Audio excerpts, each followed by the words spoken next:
What's up, everybody? Welcome to episode 64 of the Around the Crease podcast. This week we're talking with Lee Roggenburg from Florida Lacrosse News about the Florida playoffs, and I'm talking with Michael Ward about our trips to Long Island. And we're starting now.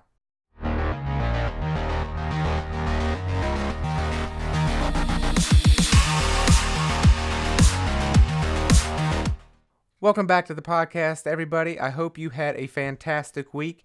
This week, we have a bit of a two-parter. In the first part of this week's podcast, I'm talking with Lee Roggenburg. He's the reporter at FloridaLacrosseNews.com, and we're talking about the Florida High School Lacrosse Championship. As we recorded this, it was a Thursday night, so they had not yet played the Elite Eight. So we kind of did a recap of what the playoffs had been up until then, some surprises, and then, of course, we get Lee to make a prediction. And as usual, the second half of this week's podcast will be with Michael Ward, where we get to talk about the teams that we saw on Long Island last week. I was there as part of the Geico Lacrosse Showcase. He was there watching Loyola Academy play three of the best teams in the nation, so we got to compare and contrast some of the things we saw. Hope you enjoy this week's episode, and we're going to get into it right now. All right, I'm here with Lee Roggenburg from Florida Lacrosse News, and we're going to talk about the Florida playoffs, which, as we're recording this right now, they are getting ready to play the quarterfinals. So we're going to start with kind of a recap of the playoffs up until this point, and then we'll move into kind of the predictions part, because everybody loves a prediction, especially if you can get proven wrong by the end of it. Yes. But what's been happening in the Florida playoffs so far? You know, Mike, I think that one way to really talk about it as a lead-in is that Tuesday night when we had the Sweet 16, or as the FHSAA likes to call it, Region 1 semifinal, of the 8 games, 5 of them were one-goal games. Yeah. That was just amazing lacrosse. A couple of the games that were relatively easy were expected to be relatively easy. There were a couple of teams that one team in particular that I was a little surprised to see get past the first round, but then went down to Cardinal Mooney pretty easily. If we start up in sort of the north, we had McClay going down to defeat the Bowls 17-16. I have seen Bowls this year, had not seen McClay. McClay had a sort of weak year last year, had been a traditional state program. It looks like it's on the track back up this year. Bowles was able to grind that one out. Yeah. We had Ponte Vedra going down to Lake Marion, winning that one comfortably, and that's kind of to be expected because Ponte Vedra is really the team in the state this year right now. Yeah. Yeah. Now you go down towards the Orlando area. Bishop Moore held on for a one-goal win over Lake Highland Prep. I believe that's their 4th straight win over the Highlanders, and right now, Bishop Moore is the better program. We'll see if that continues or if Lake Highland kind of gets back on track next year. Yeah. Over in the Tampa area, Jesuit of Tampa came through, held on for a one-goal win over a surprising Newsom team. Cardinal Mooney, as I mentioned, knocked off Barron Collier fairly easily last night. Jupiter had a little bit of a surprise with Melbourne Central Catholic. They won 7-3. I think that was a little closer than people would expect. Yeah. Down south, Gulliver knocked off Western 12-11. Western, Doug Shanahan's team. Yeah. That was the surprise of the night to me. Not because I thought it was going to be an easy Western win, but Western had won the early regular season game in overtime. And I thought Western had improved more than Gulliver had over the rest of the season. Yeah. But Gulliver at home was able to get out the one-goal win. Yeah. And then we had the incredible St. Thomas, St. Andrews game last night. Yeah. This was a game where St. Thomas got out to an 8-1 lead in the first quarter. And St. Andrews gutted out, got all the way back, and in the third quarter actually took the lead 10-9. But unfortunately, it took so much out of them on that comeback that by the time we got to the fourth quarter, it was very difficult for the St. Andrews defense to keep up with the St. Thomas attack. Yeah. And that's sort of where the difference was in the fourth quarter. But then when it looked like St. Thomas was going to be able to put the game away, about 4 minutes left in the game with possession and a 2-goal lead, they made some questionable shots at goal. gave St. Andrews some new life. St. Andrews scored twice in a minute and a half, tying the game up with about a minute 25 or so to go in the game. Then it came down to what I called the mano a mano of Brock Gonzalez on St. Thomas against Louis Adams, the St. Andrews stud defender, who basically did everything to help St. Andrews get back into that game. But you could tell that, Louis was just a little bit spent. Brock is a big kid, and he was able to sort of get under him, get to the goal, and score the winner with 12 seconds to go. Yeah. And we had a little bit of fun with that in the recap article today. The title. I don't know if you caught that or not. Not yet, no. Yeah, but I threw in a Game of Thrones and WWE combo in that title. And I'll just let the readers kind of worry about going to watch it. But this was I'll make sure I have that linked in the show notes as well. Marvel. It was just a marvelous game. Probably close to 1,000 people there. Oh wow, this is a rivalry that's special for the playoffs in particular because as a lot of people down here remember, there was an incident in the 2012 playoff game, and so the ADs have not allowed a regular season game between the two of them since. Oh wow. But we're now at a point now. The crowds are fine. There were no incidents last night. It's really time to get that back on the regular season schedule. But that was the wrap up of the quarterfinals. If you go back around, were there any kind of surprises? Yeah, a couple of one or two seeds got through in their districts, but there wasn't a really big surprise. I guess I'll throw out one. I was a little surprised Oxbridge didn't get through to the. I kind of saw them, and obviously reading your articles, I thought them and Ponte Vedra, I thought that was going to be the final matchup, or if Final Four, depending on how everything shook out. But so I was a little surprised that Oxbridge didn't make it through, but making it that it's that winner of the St. Andrews Oxbridge game that's a tough early round game.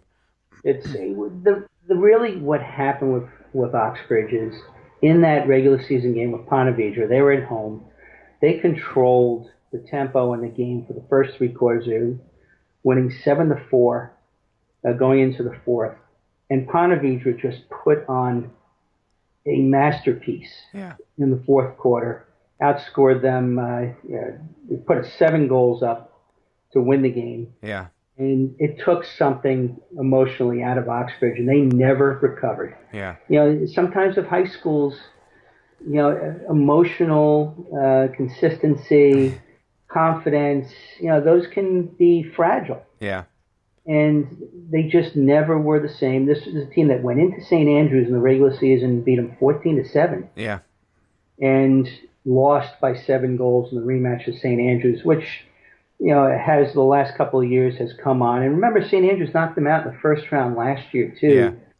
And then, as you mentioned, we've got the kiss of death, as they call it in soccer in the World Cup bracket down here, because St. Thomas, St. Andrews, and Oxbridge are all in the same regional small mini quadrant, and they're matched up in the first 2 rounds. Yeah.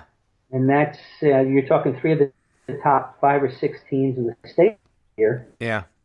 And they're the ones who are meeting in the first 2 rounds. I mean, traditionally, I guess it's...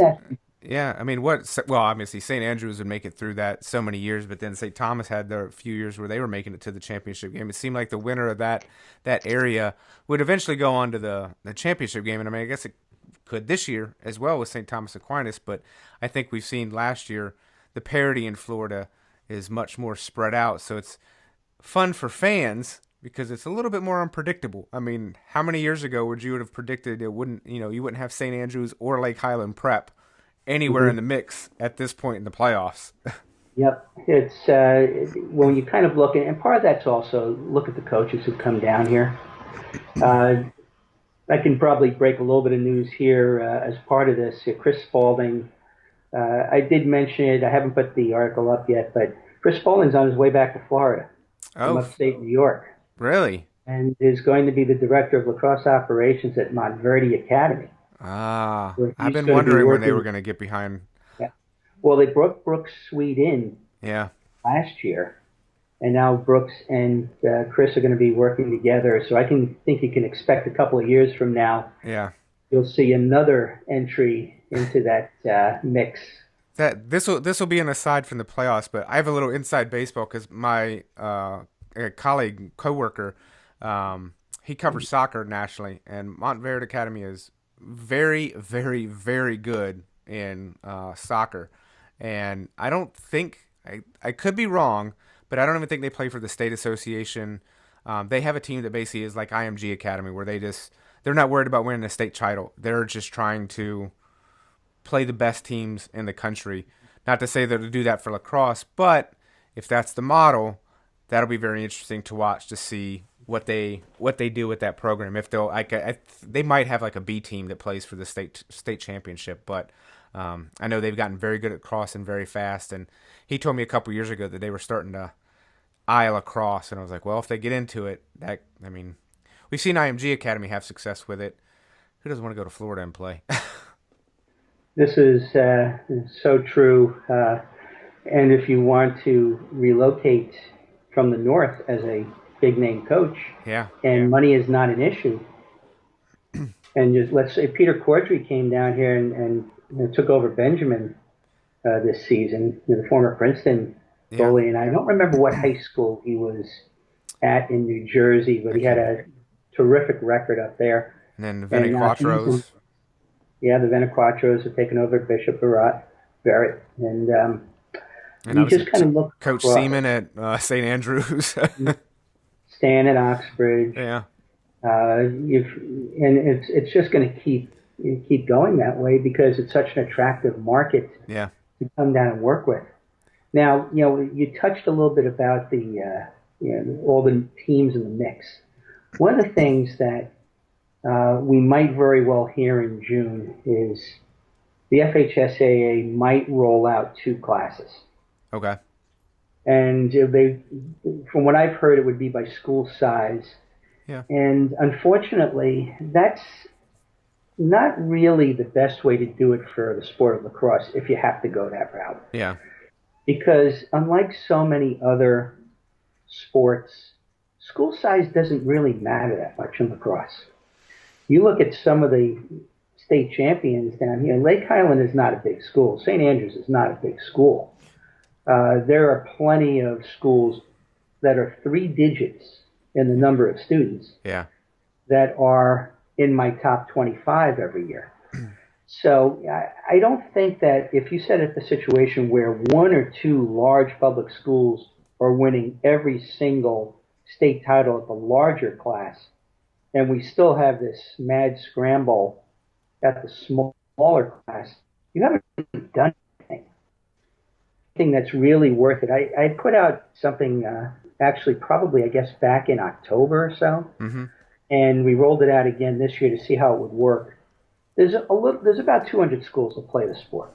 Okay. But this is an enormous geographic area. Florida's a large swath of land. Yeah. And you have the 16 districts. Why not go to a 60-14, or sorry, it's 32 districts. Yeah. Why not go to a 60-14 bracket instead?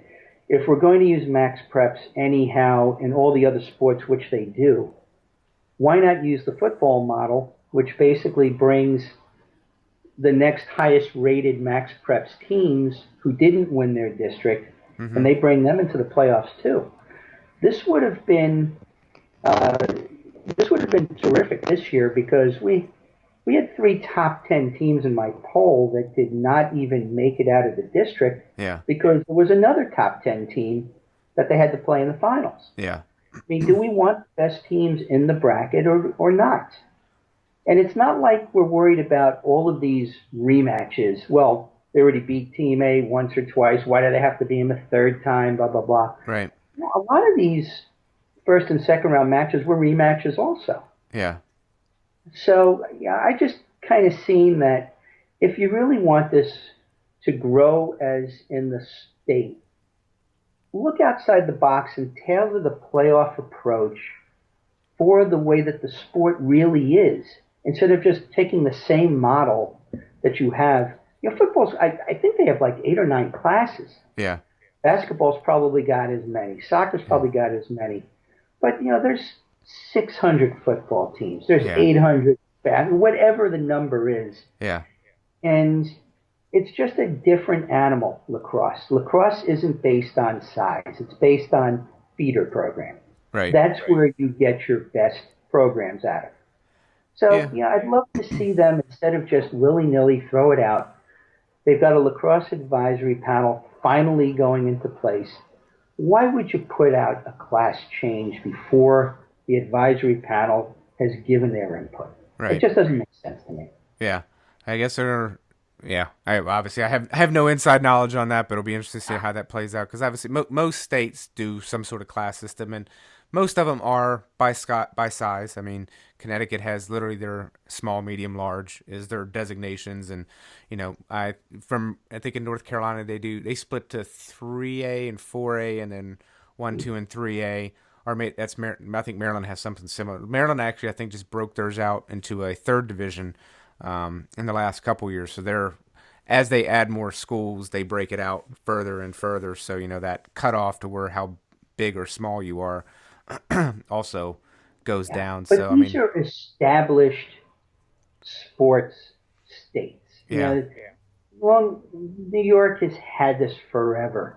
Connecticut has had lacrosse for a long time. Maryland has obviously been there probably for 70, 80 years. yeah, This is, we're still new at this. I don't know exactly, but I think as a sanctioned sport, I don't know, maybe 15 years, if that. has it been 15 already? Wow, Maybe not even. man, I'm getting old. Yeah, I mean, yeah, just what's the point of trying to build it that way? It's sort of like you need to have something to shoot for. And Yeah, I don't think shooting for a state title, if it's not the really best teams who make it to a Final Four, at this point in time in the growth of the sport, I don't think it does anything for the sport down here. yeah, Let's get to 250. Let's get to 300 before we do this because travel will start to become an issue in two classes if scheduling gets well, a little. depending on the size, can you imagine Ponte Vedra having to go down to St. Thomas Aquinas? Well, it Yeah, wouldn't be in the first round, and we made sure to keep the quadrants, at least in my proposal. Yeah, I didn't want to make that an issue, and I don't think that would even happen so much in the two classes. But I'm looking at, say, in the Panhandle, where District One, I'm guessing, is 150 miles wide or something like that. You go Pensacola to Tallahassee is a lot longer trip than people realize. yeah, Yeah, I might have mentioned in the podcast that we did before that. If I get in the car in Boca and I drive to Tallahassee, not even Pensacola, yeah, just Tallahassee, yeah, I could go from where I grew up on Long Island to Buffalo quick. yeah, And you add Pensacola, that's another 100 plus miles. yeah, So this is just the type of thing where I think that they don't need to rush it. yeah. I think Florida has some of the same stuff that California faces, which obviously California doesn't do. A state champion in lacrosse, they do their CIFs, which breaks everything down into different areas. So I mean, yeah, there's unique challenges to states that are so broad and long. I mean, I know Tennessee for a number of years has gone back and forth on one state champion or two state champion. I think last year was the first year they did public and private, and they do two classes in each. So they're even trying, something, their private schools are separated from their public, and then they have two divisions for each of those. So small and large. So like lacrosse is definitely unique in the situation. And I've seen different states try and handle it in various ways, and you see the growing pains. I mean, I think it's one of those things, like you said, it's still new enough and young enough that whatever the FHSA decides on now may not be what it ends up being in 5 years. Just Quite because. possibly. Well, you would but, hope not. Like no one's yeah. going to get it right the first time. You would hope they would take, like, all right, see how it goes and see what plays out and adapt and evolve it from there. And be like, maybe this doesn't work. Yeah, part of this also is that as much as we in the lacrosse world recognize the underpinnings of what's going on down here, the youth, the coaches coming in, the IQ of the players substantially taking a step up, the popularity in areas that really were not there 5, 7 years ago. Yeah. Uh, Unfortunately, in Gainesville, it's not on their radar that much. Yeah. Alex Ozuna is a great guy. He works his tail off, but he doesn't have any real sway with the board of directors. They're not going to say, well, Alex, you design it. Right. They're just not going to, go that direction. And there's still an awful lot of athletic directors and others in the state who look at this as, I hate to put it this bluntly, the white privilege sport. Yeah.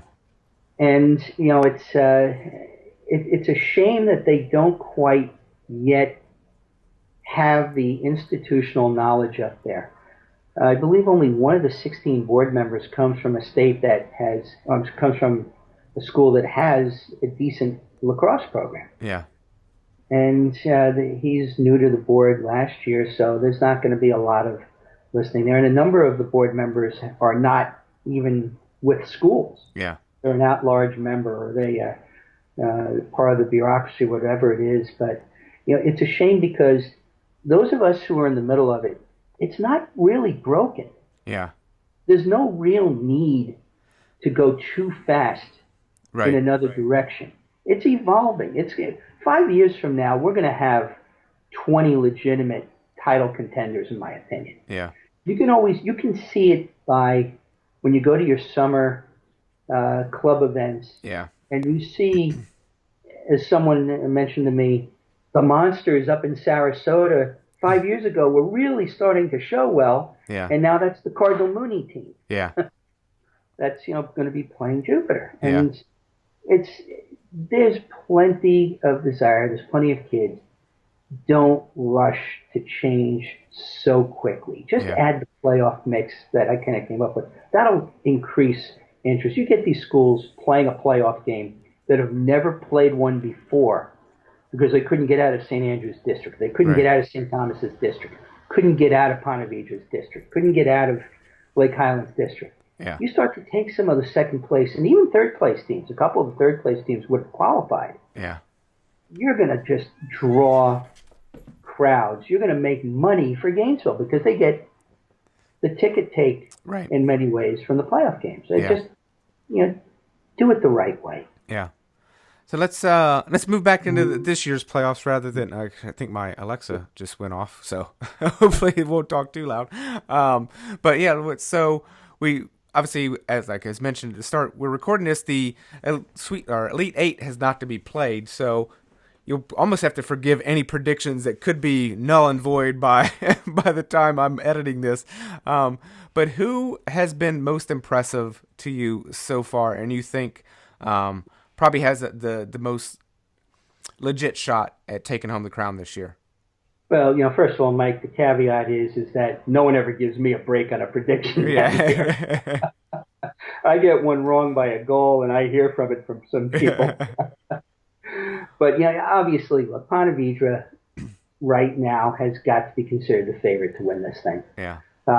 They're loaded. The offense is just clicking on everything. They've got multiple Division I recruits. Yeah.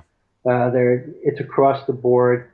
Going into the season, it was thought goaltending would be a little bit of an issue, but Carter Parlett's younger brother Noah took over the cage and has played very well. Yeah. They've got face-off. They've got Max Shallett. They've got others on defense. Izziello is one of the better-kept secrets up there. Yeah. You look at that offense, and oh Lord.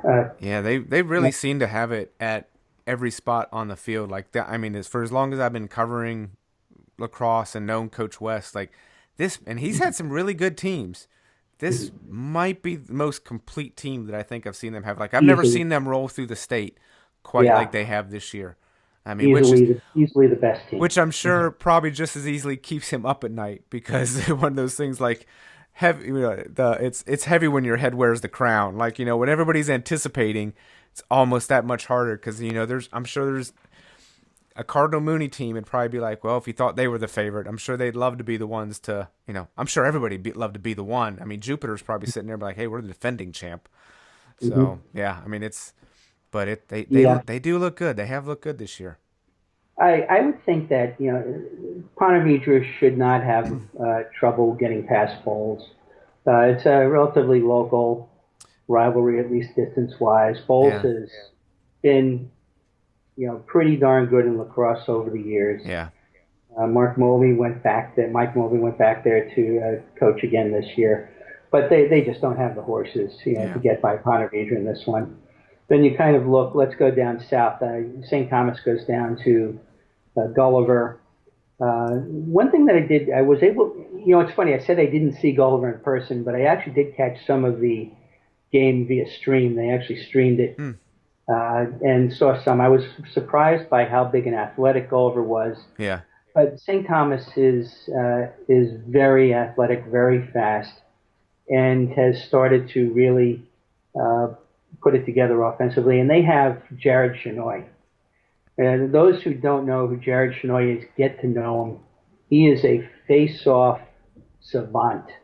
He went 25 out of 29 against St. Andrews Tuesday night, and there really wasn't any stopping him. yeah, I don't see Gulliver has a nice face-off player too, whose name escapes me, but I really do expect that St. Thomas will 5-6 goals probably at a minimum will win this game. yeah, And then you've got Bishop Moore. I think goes over to Tampa and wins that game.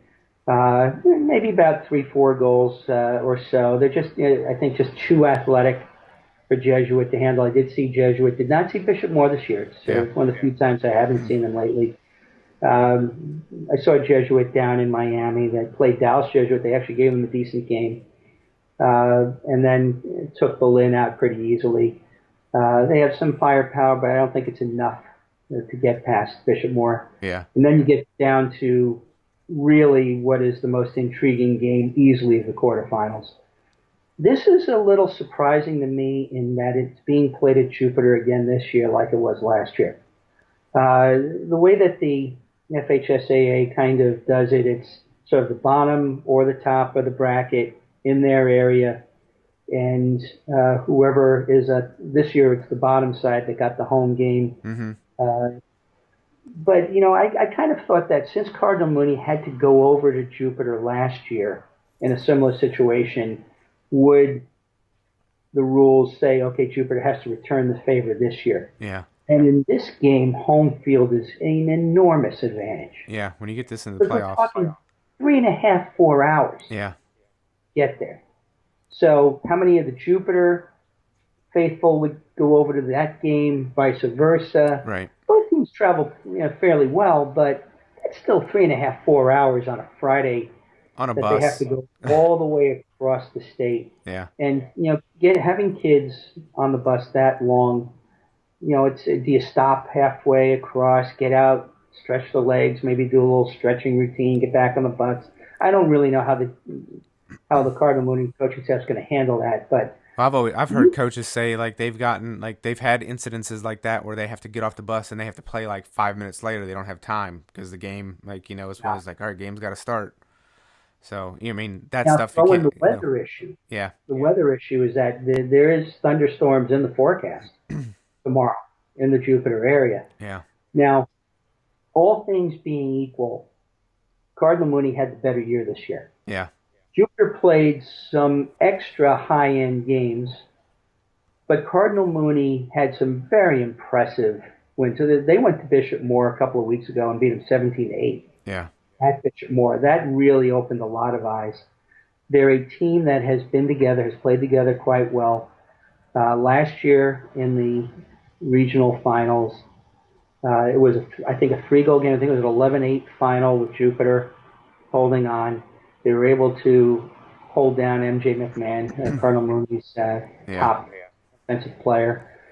I honestly think that if the weather and if the travel doesn't affect them, I think Cardinal Mooney can sneak this one out. yeah. This is one. I'm obviously going to be there, and I just think that Jupiter's had a little bit of up and down this year. At times, the offense has struggled. Cardinal Mooney really hasn't struggled with the offense. Their only loss all year was at St. Andrews. Again, Yeah. another 4-hour trip across. Yeah. A game that I believe, if I remember correctly, they were leading at halftime, and then their top face-off guy, Alec Frank, got injured in the game in the third quarter, and that turned it around quite a bit. And St. Andrews ended up winning, I believe, 11-8. Yeah. Um, so this is one that I think you could see Cardinal Mooney sneaking out the win at the end, but this is the marquee game on Friday Yeah. night. So definitely a good, not say early round matchup, mid round matchup. So, but who's your picks for the finals? Like, who do you think will be the last two teams standing? Well, Cardinal Mooney and Jupiter winner would play Ponte Vedra, and that's down in Boca Raton. You've got, then you're probably going to see St. Thomas playing Bishop Moore. Right now, I would probably say Ponte Vedra and St. Thomas in the final. Ponte Vedra should win, but that's probably the toughest matchup left Yeah. for Ponte Vedra as far as how they match up. Yeah. Can Shinoy dominate possessions? St. Thomas has the depth and the athletes to sort of stay with Ponte Vedra, but I think that Ponte Vedra's offense is more refined. Mm-hmm. And although St. Thomas has some nice defensive pieces too, Max Shallot is above and beyond anyone they have. And so I kind of feel that this is finally going to be Tom's year, which would be good for him since his Rangers had such a bad year. Yeah. Yeah. I had to sneak that one in, Tom. I apologize. There you go. All right. But So I think that this very well could be Ponte Vedra's year. And the nice thing about that is that it would be two straight public high school victories. And it just goes to show you it's not private versus public. It's yeah. feeder program, Yeah. feeder program, feeder program. Yeah. So for everybody who's listening, just keep in mind we're publishing this on Sunday, so when people are listening to it, it's relative. But when is the actual championship game for Florida? We have a 3-day span. The girls will be starting on May 9th, which is Thursday night. They'll play their semifinals. The boys will be playing the semifinals Friday.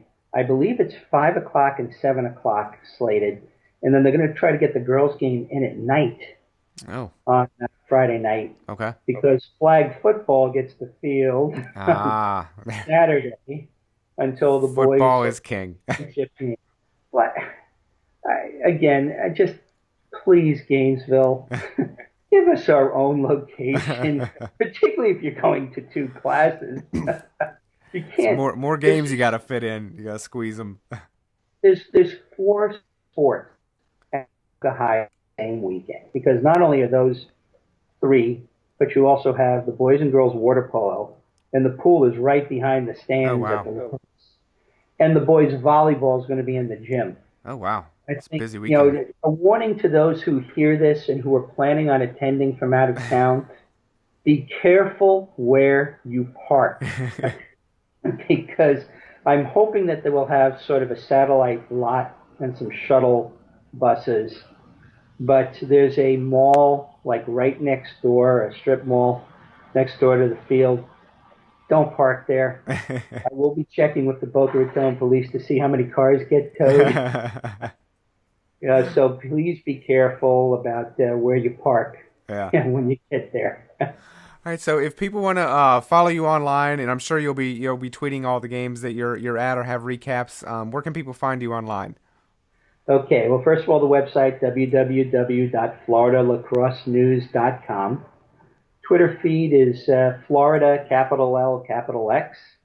The long-promised Instagram is still not functioning. And on Facebook, I believe it's FLALAX News.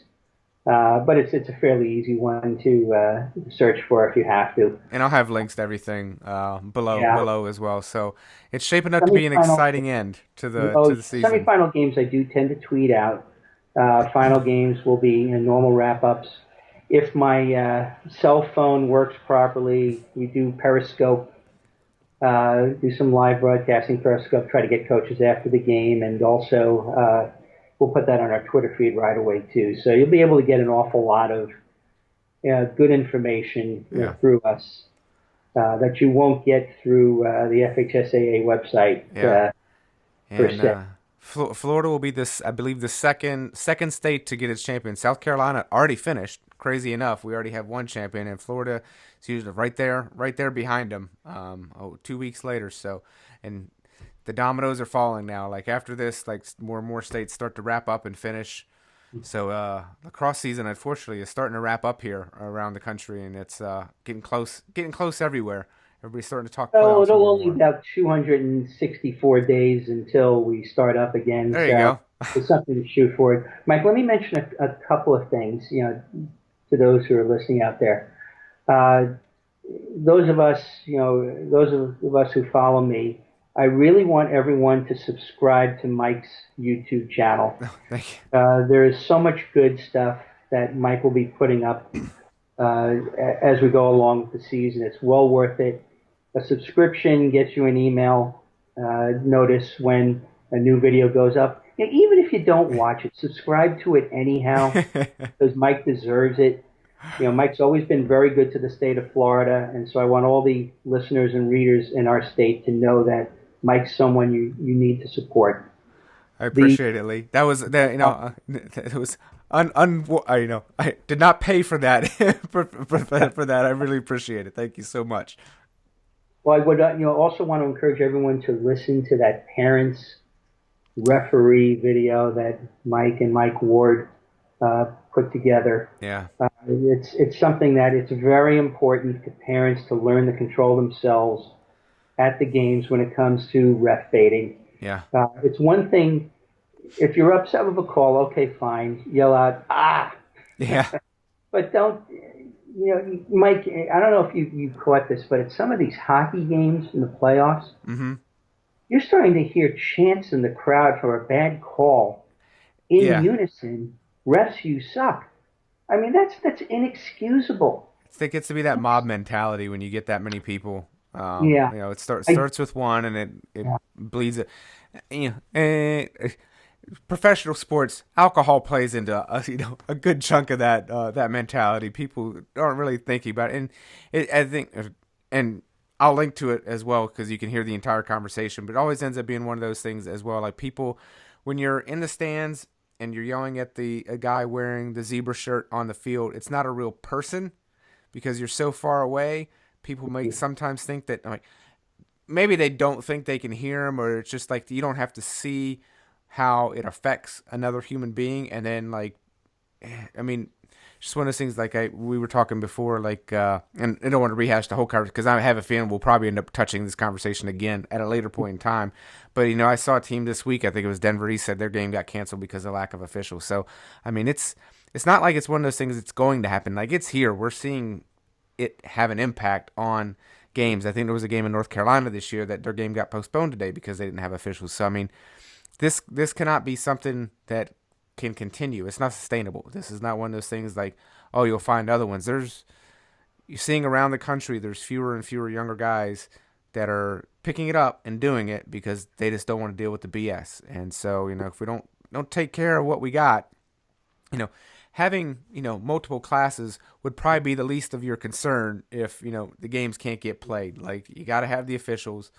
You got to let them do their job. They're human. Like these are high school refs, as Mike and I said. Like these are high school refs. Like no one's getting paid an exorbitant amount of money to throw a high school lacrosse game. Like they're all doing Just their so that best, and they're people doing it because they love understand. this sport. Yeah, so that people understand, Mike, the difference in pay between a high school ref and a Division I ref is like 6 or 7 to 1. Yeah, This is not, some of these referees have done Division I, Division II games.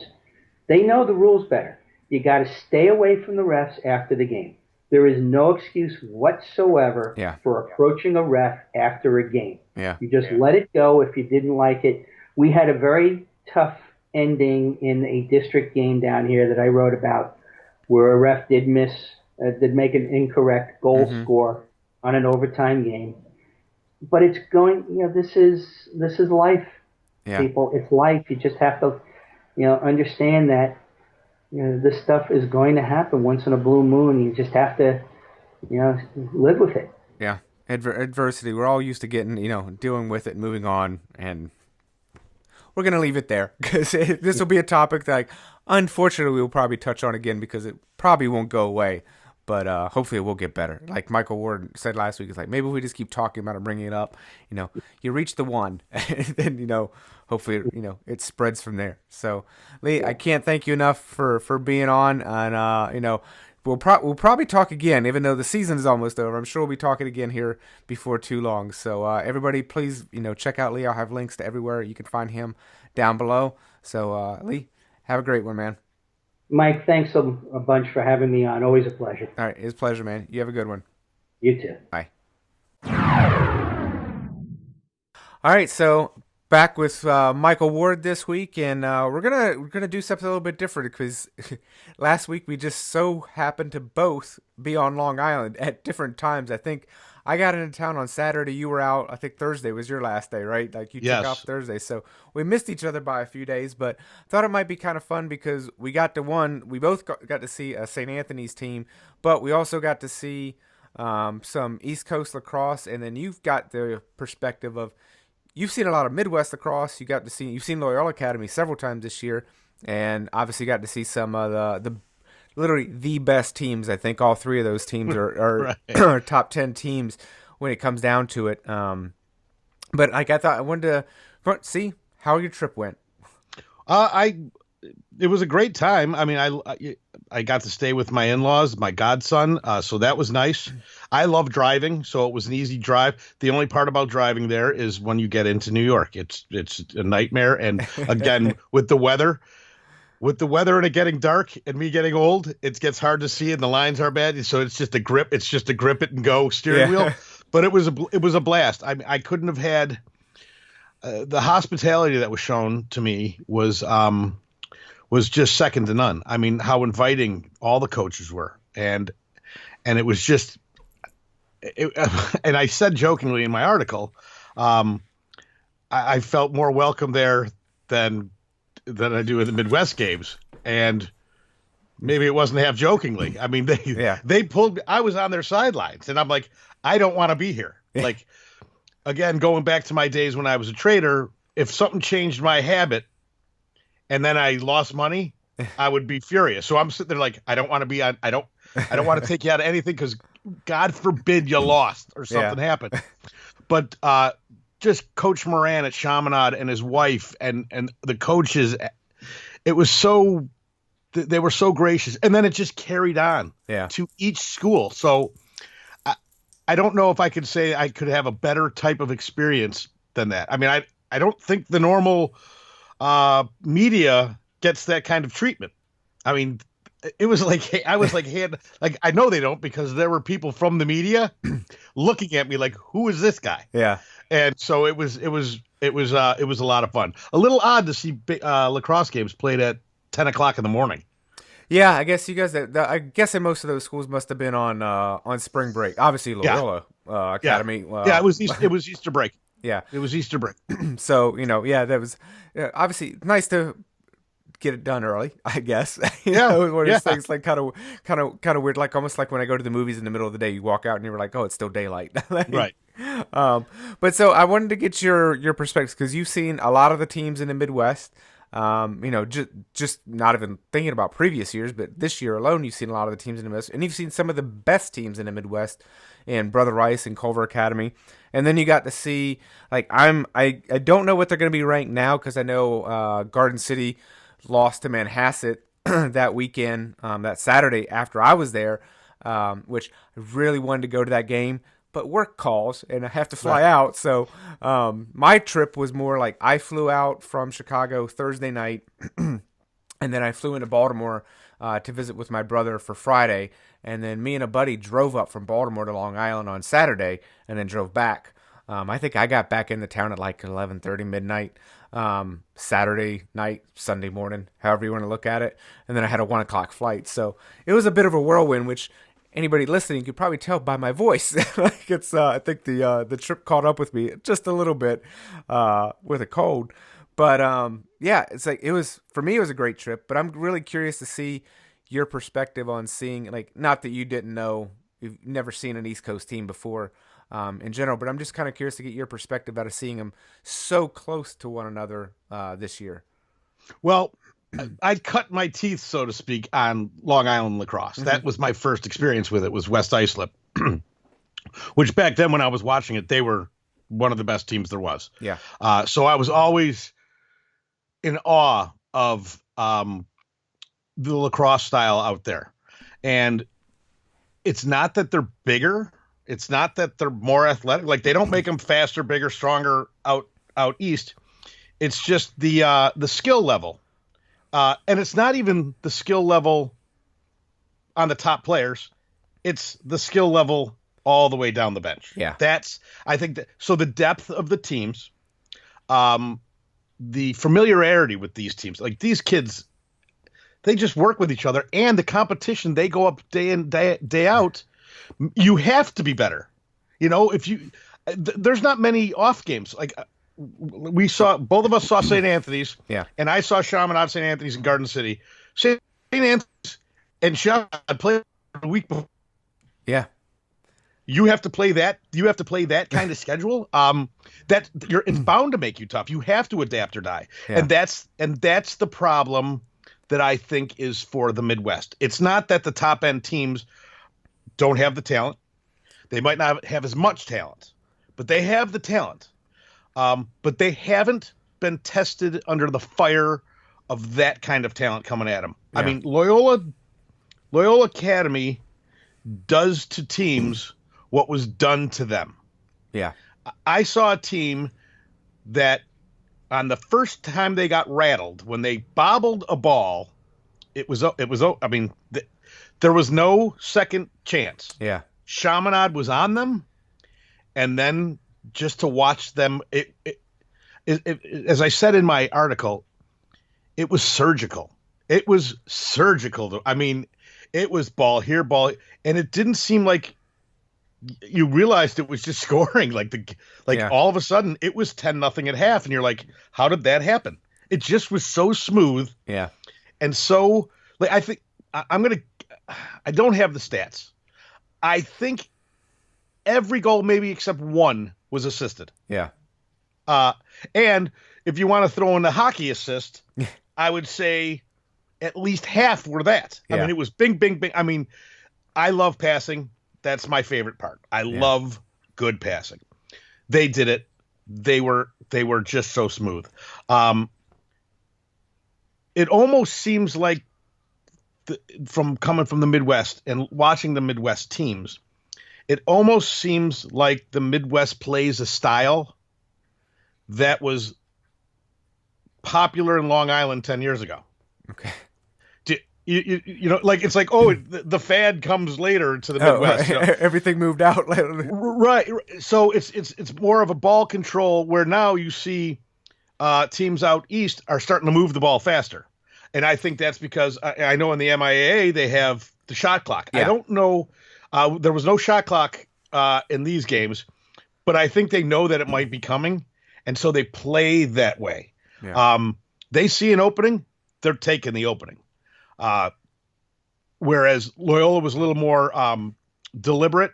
I think they were trying to hold the ball as long as they can, you know, because it was just like you turned your head. It could have been a goal. You don't play to the other team's strengths.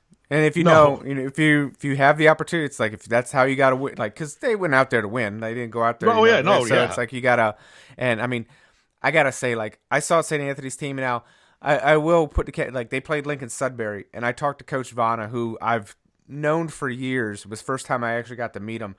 And we went up and introduced myself. I was like, hey, how you doing? He's like, this is going to be a tough one.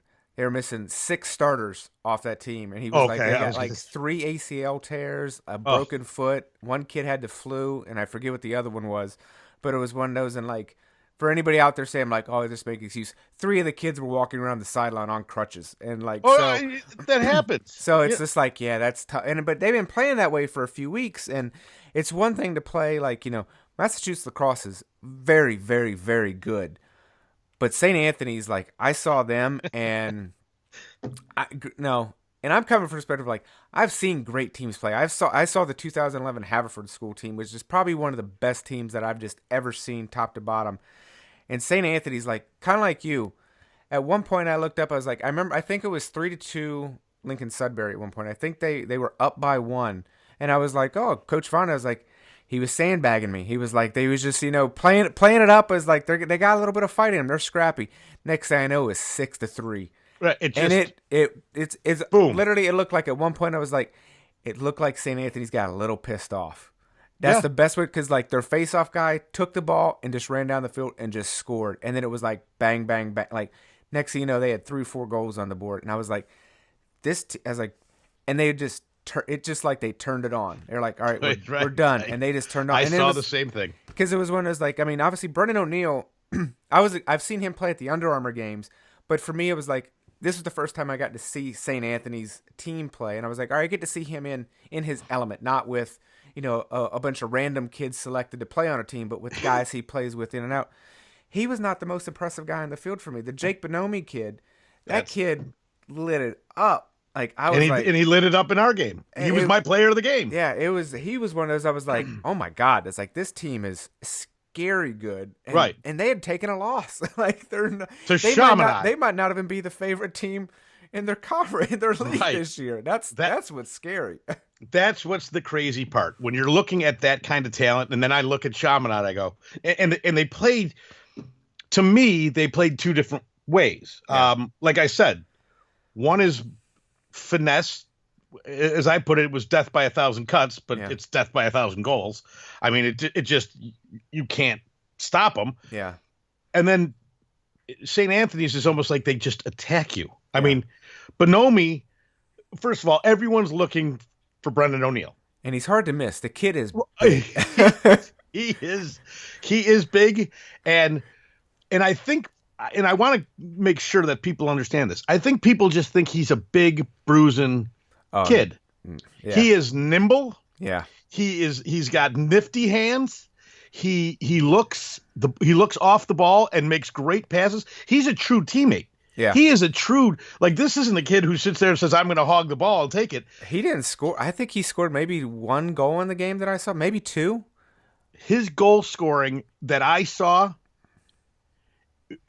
I knew what he was going to do because I've seen the move. He comes around the left side with one hand, and then just rises up and shoots over the goalie's head. Like, you have to save it. Like I don't think a goalie who's never seen it is like, wait a minute, I have to put my stick over, because he throws it down over you. Yeah.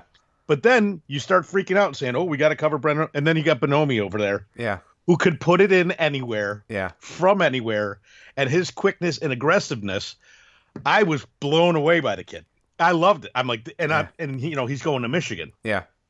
So as I went up to him after the game and I gave him the award, and I said, they're going to love you at Michigan. All I keep thinking about is him and Jackson Clay. Yeah. Together. I mean, the speed I can't wait to watch it. And then their other kid, the 21 Mikadori. Yeah. Macadori. Yes. Andrew. He didn't score against Loyola. But I seriously could not take my eyes off the kid because he just exploded it. Like, there was no slow. It was just lightning quickness. And I'm like, this kid is going to be a star. And I love when I see someone young that I know, because I promise you, in 2 years, they're going to be talking about him at St. Anthony's. And he was that good. So it was such a pleasure to see it. Yeah. I don't sit there and say, oh, the East Coast is great and the Midwest isn't great. It's their style. That's how they play. Yeah. Now you come out here and you watch the Midwest teams and you watch the best of the best. It's also a blast. There are different styles. I was at the game last night, or I don't know what day this is going to air, but I was at the Upper Arlington Dublin Kaufman game. And that was on Wednesday night for everybody. Yeah, previous Wednesday. Today is right. Thursday, right? Yeah. Yeah. I don't even know what day it is. But they had, one-on-one plays. I mean, there was one time that the whole field cleared out at the midline. Yeah. For one player on one player, and I'm thinking, why would they do this? Because I knew who had the ball, and he blew by him and scored. Yeah. You wouldn't see that. No. In the East Coast. You wouldn't see it. I could say it's like I saw. I think every team was ranked. Lincoln Sudbury was not ranked in top 25, but I saw St. Anthony's, Ward Melville, Haverford School, Darien, Seton Hall Prep, and Lincoln Sudbury. And, all five of those schools are all ranked in top 25. I did not see a one-on-one situation in any of them. I mean, those teams, they are precision, and right. They know what they do. They have a plan of attack, and they're looking for the open guy. Yes. And they're scary. But there's Kaufman, for example, Dublin Kaufman. Let's be honest, they don't have a team of 9 field players that are like a team that we saw out there. Yeah. So they have to do that. Right. I mean, they have three really good attackmen. They have another kid, number 4. I can't think of his name right now, who I'm like, why isn't that kid playing more? Because he's another one who just jumps off the field.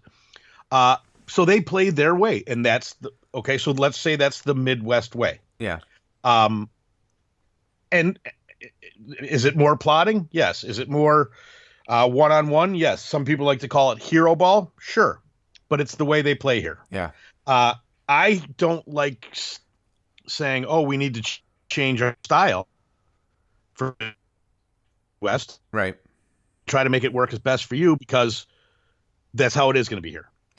There aren't going to be teams like Loyola Academy has a full squad. Brother Rice has a full squad. Yeah.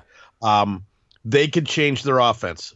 The other teams, they're not as deep, so they have to do what happens. Play to your strengths. Don't fault them. Right. I don't fault it at all.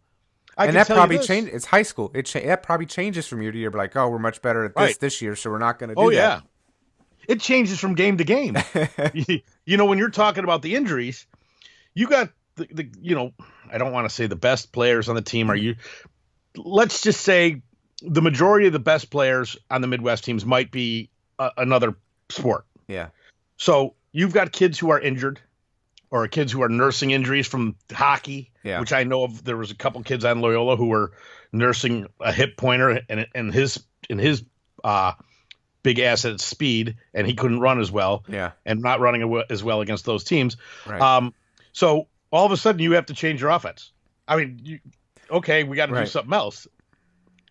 Now, when you go against a team like Chaminade, Garden City, or St. Anthony's, and you're timid for 1 second, it's over. It's just over. And again, I love the fact that Coach Snyder didn't get like honest players. He didn't get down. He was constantly telling his players, hey, keep your head up. No one's playing these. He's like, these teams play each other, and this happens to them. Yeah. And he got to play freshmen. He got to play sophomores against these guys, and a couple freshmen actually looked really good. Yeah. Scored a few goals. I mean, wasn't overwhelmed. It was actually sort of, let's also, at the end of the games, St. Anthony's did not have their full squad out there. Yeah. Chaminade did not have their full squad out there. Garden City might have. Garden City wasn't as dynamic as the other two. Yeah. Just super talented and athletic and big and I mean big. And so I could see how but they also had a great face-off guy, great goalie, their face-off guy's dead. Great defense. I met his father. He talked about you had him as a player of the week. Yeah.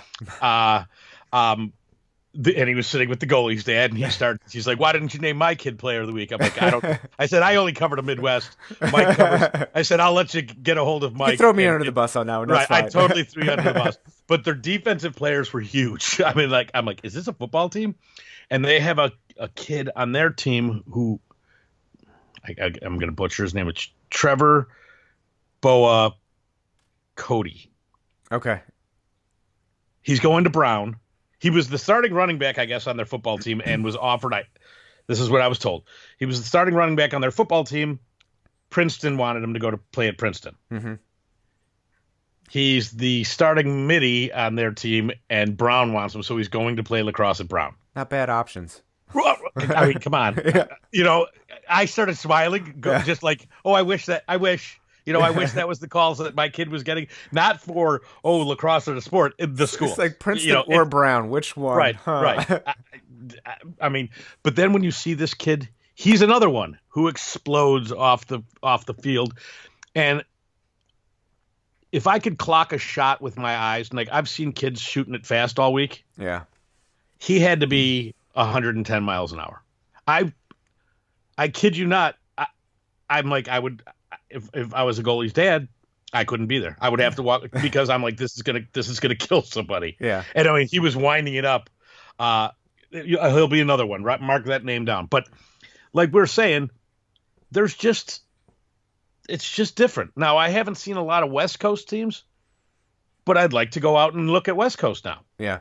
Just to see the difference. I've seen a lot of the South teams, and a lot of the South teams play almost a combination. You have the big football boys down in Atlanta, in Florida, but you also have some real speed and skill guys. So it's a nice combination. That's why I've always said, I go, Florida at some point, Texas at some point, California at some point will dominate, because that's where they can practice all the time, and the athletes they have, it'll just manifest itself. I think. Well, I think the coaching seems to be heading a lot towards Florida. I think I think Florida's got a pretty good shot at overtaking. If you're talking, depending on how you want to quantify it, I think Florida has a pretty good shot at it. But I think Florida will. I don't want to say suffer, because there's a lot of good teams, and the parity in Florida is getting much more spread out. So you're seeing more teams. But I think to your point, and like kind of what I want to bring it back to is. You mentioned like St. Anthony's can play a Chaminade. St. Anthony's also goes across the border and plays the Del Barton squad that is traditionally the state power in New Jersey. They play in like all these teams. I mean, you just look at the teams that were there in St. Anthony's on the weekend, and this really not really out of the norm for those squads. Like, right. You know, when I talked to Coach Premier at Darien, he was like, oh yeah, we play St. Anthony's every year. He's like, it's become a good rivalry game for us. He was like, we never got to play Seton Hall Prep, so we're really looking forward to that. And that was one of the most exciting games that I saw. I mean, that and the Haverford Ward Melville game, like those were thrilling games. Like they both went down to the wire. I mean, obviously Seton Hall Prep went in overtime, but then Haverford went down. I mean, it could have easily gone in overtime because they scored, I think, with 6 seconds remaining. To get that to win that game. So, but you know, for a lot of those teams, like it's not abnormal to play this caliber of team. And so, the question I was going to pose to you is also what I think. You know, Florida it's like it's going to take a while for the talent in Florida and maybe the Midwest. Like, I guess when you say the Midwest, it's almost not fair because you could talk Baltimore, New York, Long Island, and those are more condensed areas. When we say the Midwest, like, it's a much broader. I mean, 200 miles away. Yeah, it's like depending. I mean, I'm driving to all these places from Missouri to Ohio. That's a wide swath of land. Right. So I mean, but it's like you look at like, as you've mentioned several times, like steel sharpens steel. It's like. What I guess what does it take for these areas to build up enough concentrated talent to be able to where these teams can play? I mean, I would love to see Brother Rice and Culver Academy start a rivalry where it's like, oh, we play year in, year out, and kind of thing. And you know, it's just like one of those like those teams because I mean, we're obviously this will be released on Sunday, and depending on when you're listening to this, these games will have already happened. But we're going to the Midwest Lacrosse Classic, I forget the name of it, MLC Challenge, this weekend, and you know I look at the lineup. It's got a very solid lineup of schools, but then you also look at like, oh, you know, there's some, and I think 2 years ago they had MICDS, and I think Carmel was there, Culver, Brother Rice. I think Loyola Academy was Loyola there. was there. They had some teams, and I know there's always travel and scheduling for these things. Has got to be a bear for this stuff. It's easier when you have ESPN helping schedule your stuff for stuff. But what do you think it would take to get? I want to say Long Island, but Long Island and Baltimore, they're concentrated areas. Like, is there any area in the Midwest that has a shot of being the next Baltimore, Long Island area where it's just like there's just the concentration of talent? I've said, because the way they treat their sports here in Indiana, and there's connections to Illinois, Michigan, Ohio, and Kentucky, and from the middle of Indiana, you could hit all those within 4 hours. So if you could be able to, and I know a lot of those teams could come and play in Indiana, they can go one state over. Yeah. So I've always thought that there's a big opportunity for Indiana. Now, I don't think there's the push for it. But there's a huge basketball background here. It wouldn't be hard to say to the kids, hey, put a stick in your hand, but there is no one really pushing it. Yeah. Ohio pushes hard. Ohio and Michigan both have tons of athletic talent. Hockey teams, football teams, you see both those states. So, yeah, I think the talent-wise is there. I mean, obviously, if you just look at football alone, I'm like, there's plenty of talent. Like, I don't think athleticism is really right.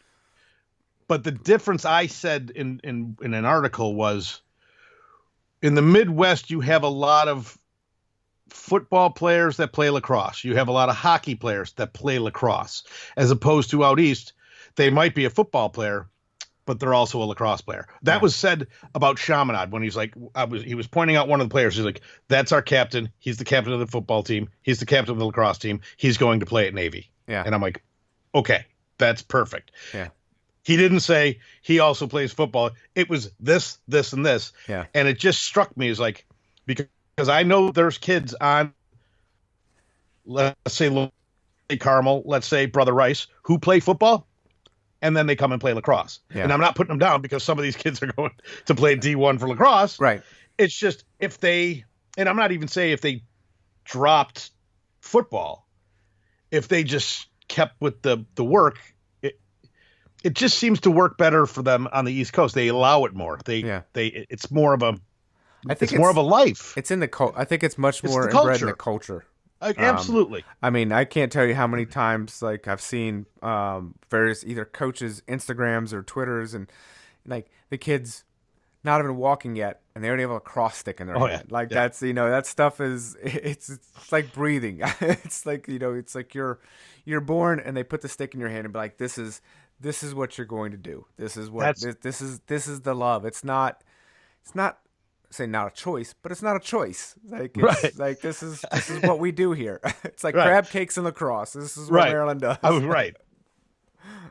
I was driving when I got on the road to leave Garden City. Like I walked right out of the game, got in the car to go, and as I was taking a right turn about a mile away, there were two kids on their bikes waiting to cross the street. Both of them with lacrosse sticks on their handlebar. Yeah. And I'm like, and I wanted to take a picture, but I'm like, people will go nuts if I'm taking it. But I'm like, that summed it up. I go, there's the difference. These are 8 and 9-year-old kids riding their bikes, their BMX bikes, and across their handlebars, they're holding onto the handlebars with their lacrosse stick. Yeah. And I'm like, that's it. You don't see that going to the park here. Yeah. And it takes a lot. I mean, it's not. It takes a will to do it, and you know what? And frankly, I don't know if there's a state that really wants to push it. Another state that I think gets overlooked so much in the Midwest that I think has a ton of talent, but they don't get to play anybody, is Minnesota. Yeah, they're going to have scheduling issues. Always. Yeah, that's their one of the and they have a mileage issue too, and I think they might be 300 or 500 miles. So if you try to go through 300 miles from Minneapolis, you might get to Evanston, Illinois. Maybe. Right. And pretty much nowhere else. Yeah. So they can't go more than one state. And it's a shame because I know the players they have. Yeah. You've got these big players who play high. I mean, it's like Canada. I mean, they play box up there. They're physical. I mean, these are. I've seen their teams come down. I've seen their teams when they have travel teams in the summer, and you look at those teams, you're like, oh boy, and they play with an edge. I would love to see. And I've talked to coaches recently since I returned.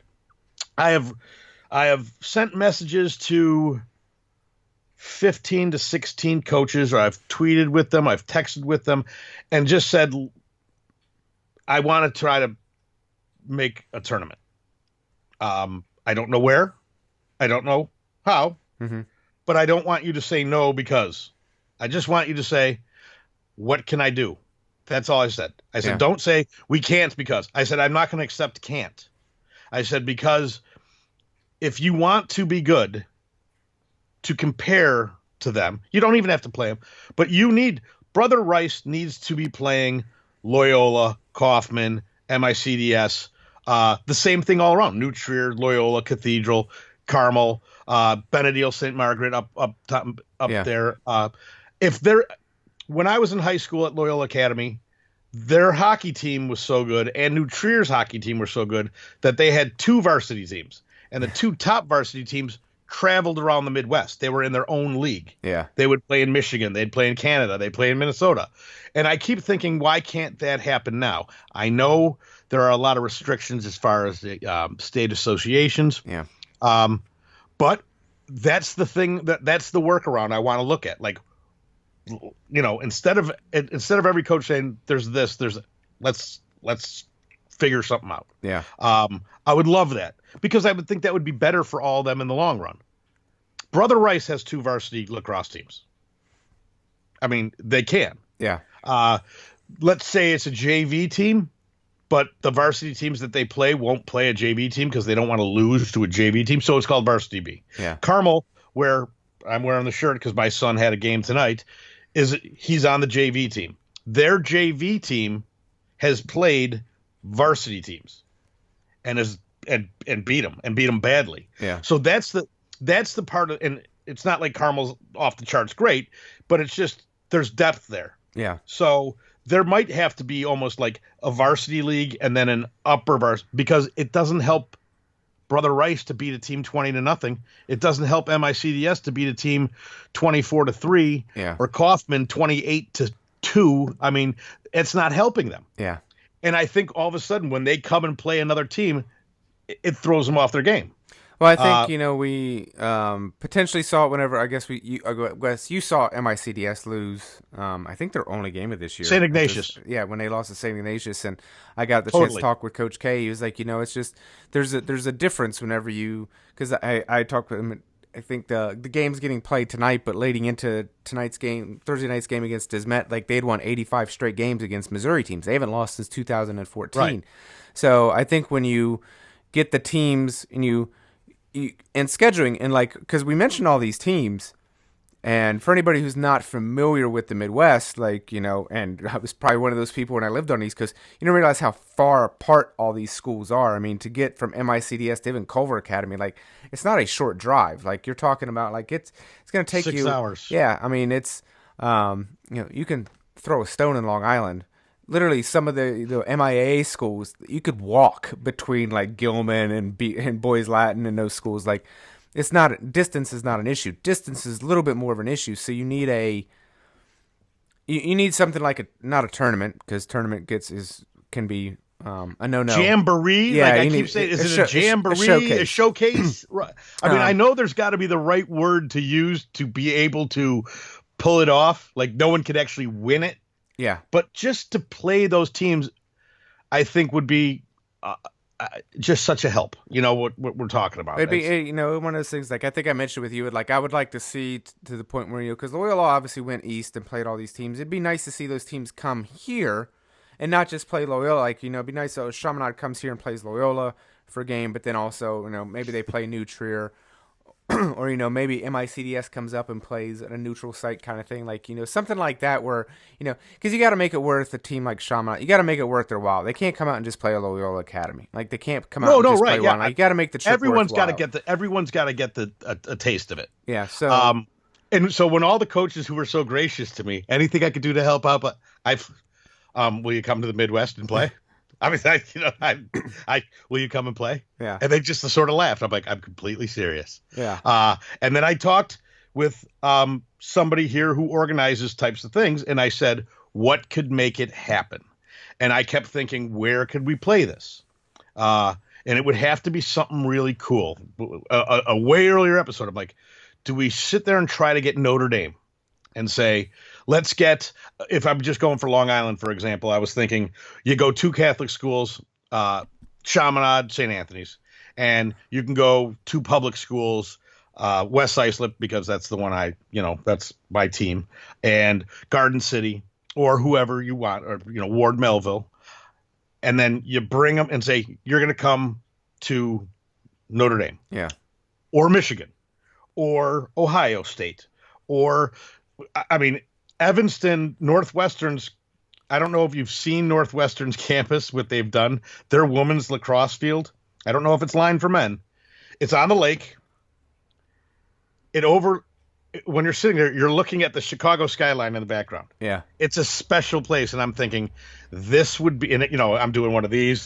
This would be a TV shot to get some of the big teams from the out east to come and play. And then you get teams from Ohio, Michigan, and make it a showcase. Yeah. I don't think small. So I'm like, maybe you pull in, you could pull in teams from California. I mean, we are the center of the country. Yeah.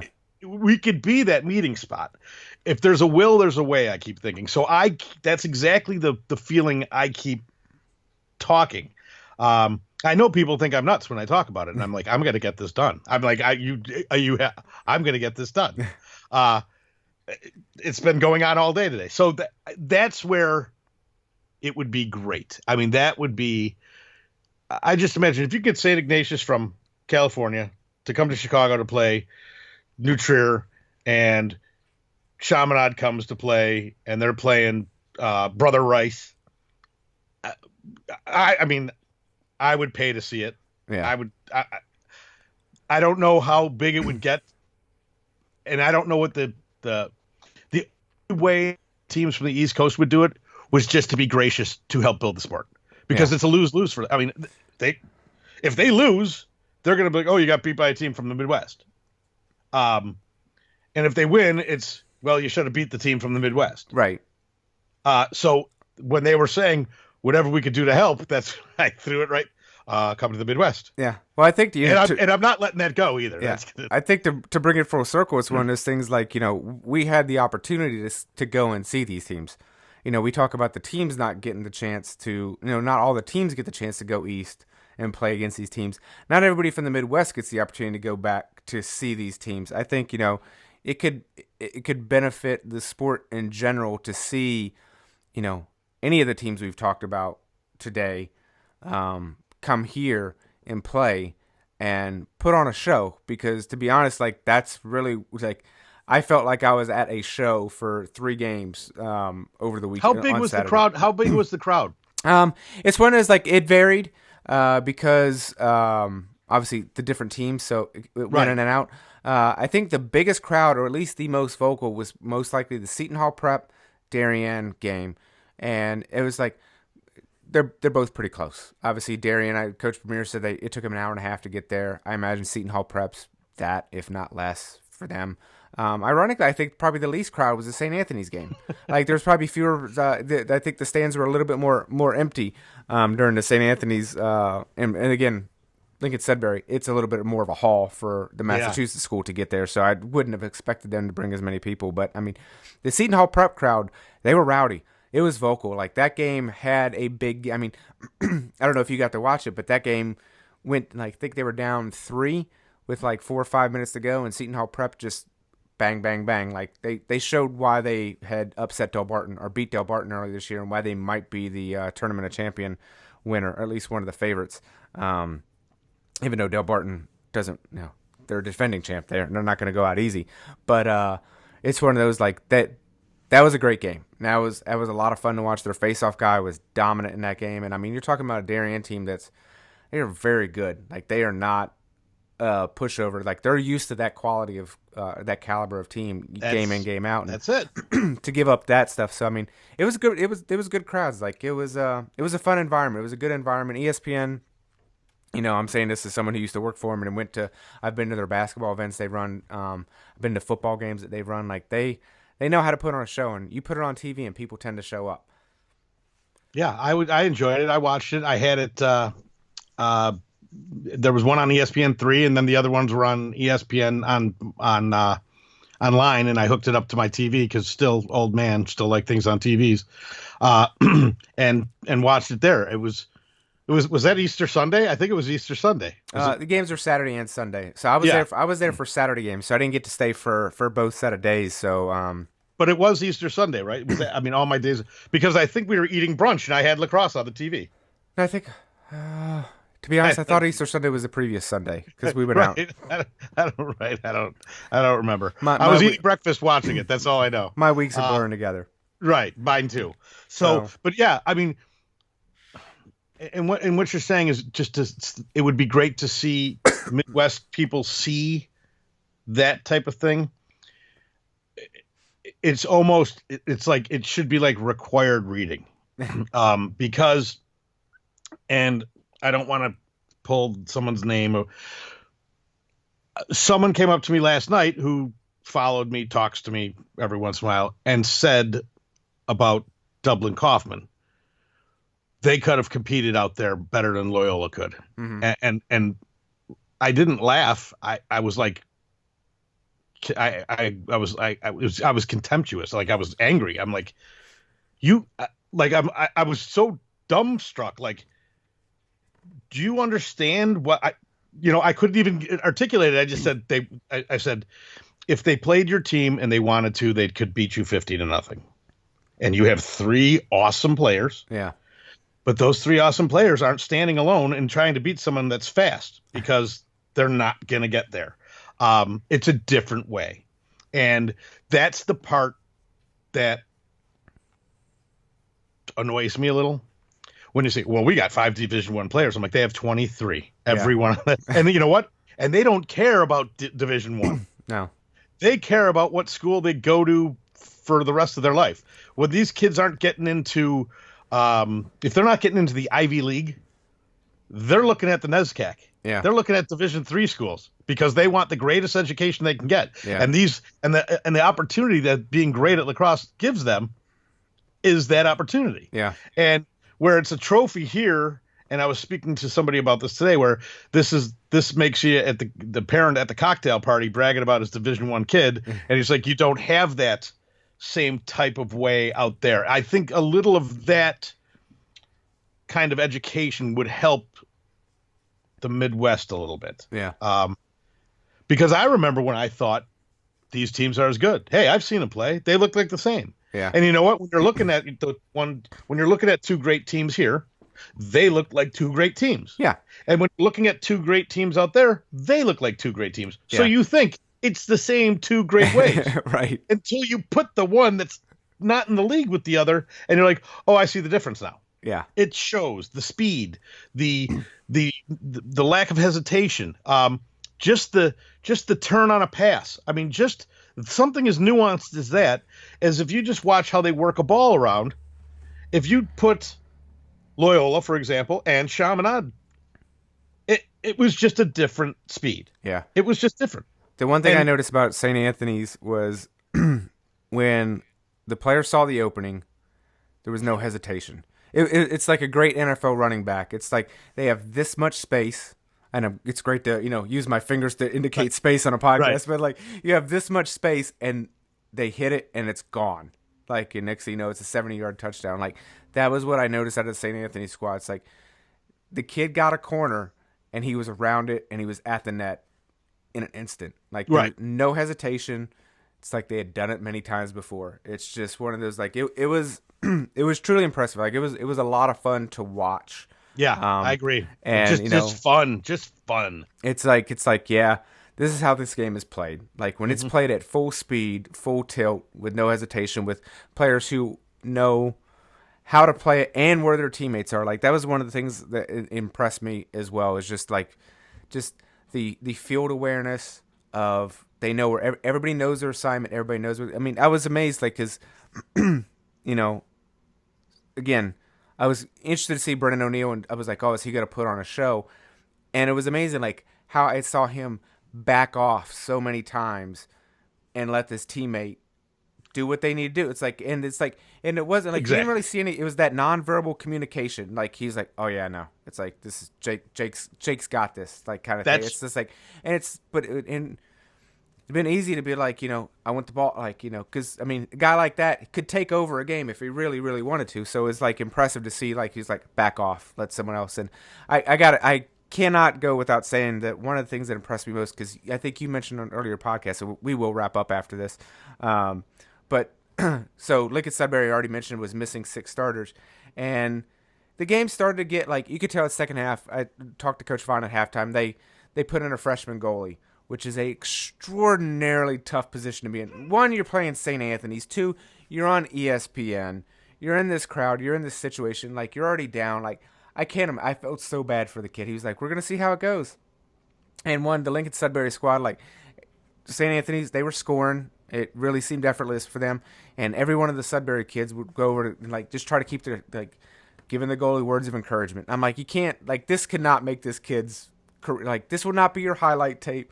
This is a trial by fire. You are getting an education right now. You have many, many years to improve on it. But I think what impressed me most is St. Anthony's, they really let off the gas. They started passing a lot more, getting it on. Eventually, the benches cleared. They got all their guys in. All their guys got experience. They put their backup goalie in.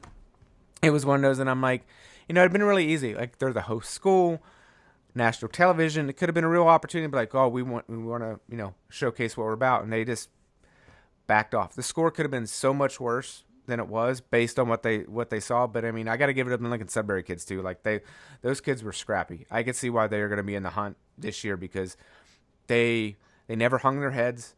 They were like, they stayed in the game to the end. And I'm like, and that's a tough position to be in. Totally at that agree. when you're down like that. But I was impressed nonetheless by the class, and just much less the athleticism and the speed, but the class that team showed. And I mean, all the teams were great. Like, it was for me, it was a great weekend. It was a fun weekend, despite the weather, but despite a little bit of wind and a little bit of cold. I wouldn't have traded it.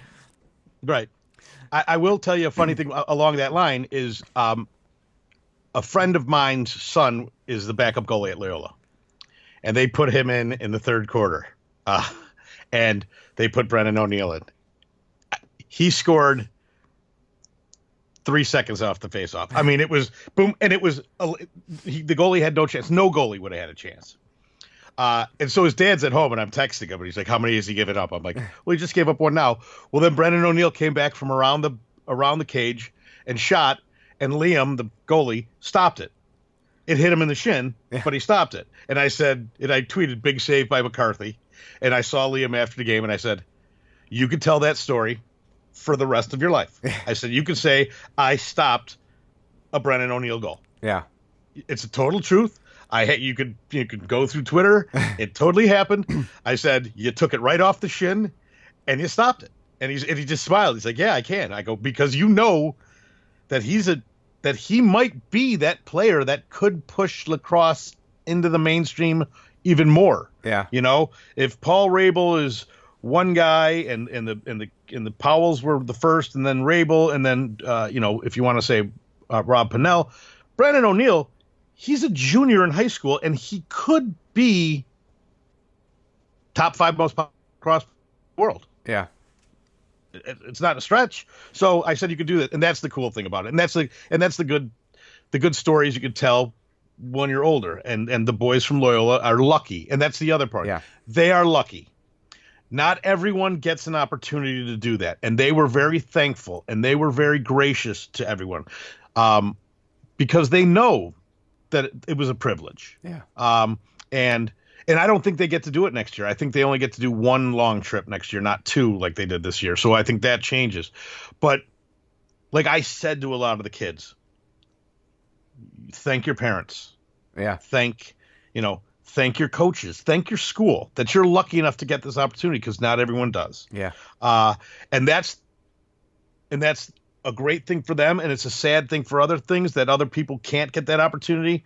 So when you have the opportunity, be grateful for it. Yeah. And that's, I think that sums pretty much everything up for me. Yeah, that sounds pretty good. So tell everybody where they can find you online. You can find me at Twitter. My handle is at MFWCHI. You could email me at mward@laxrecords.com and Around the Crease podcast and the YouTube channel. Okay. And you can find me at Lax Records on, Twitter, Instagram, Facebook, youtube.com/Lax Records as well. So everybody, have a week. All right, everybody, I really hope you enjoyed this week's episode. If you haven't already, please don't forget to hit that subscribe button if you're watching this on YouTube. And please leave us a like. It really helps us out. If you really enjoyed this show, you can check out the rest of the Around the Crease podcast in video form by clicking on the video link above. Have a great one, everyone.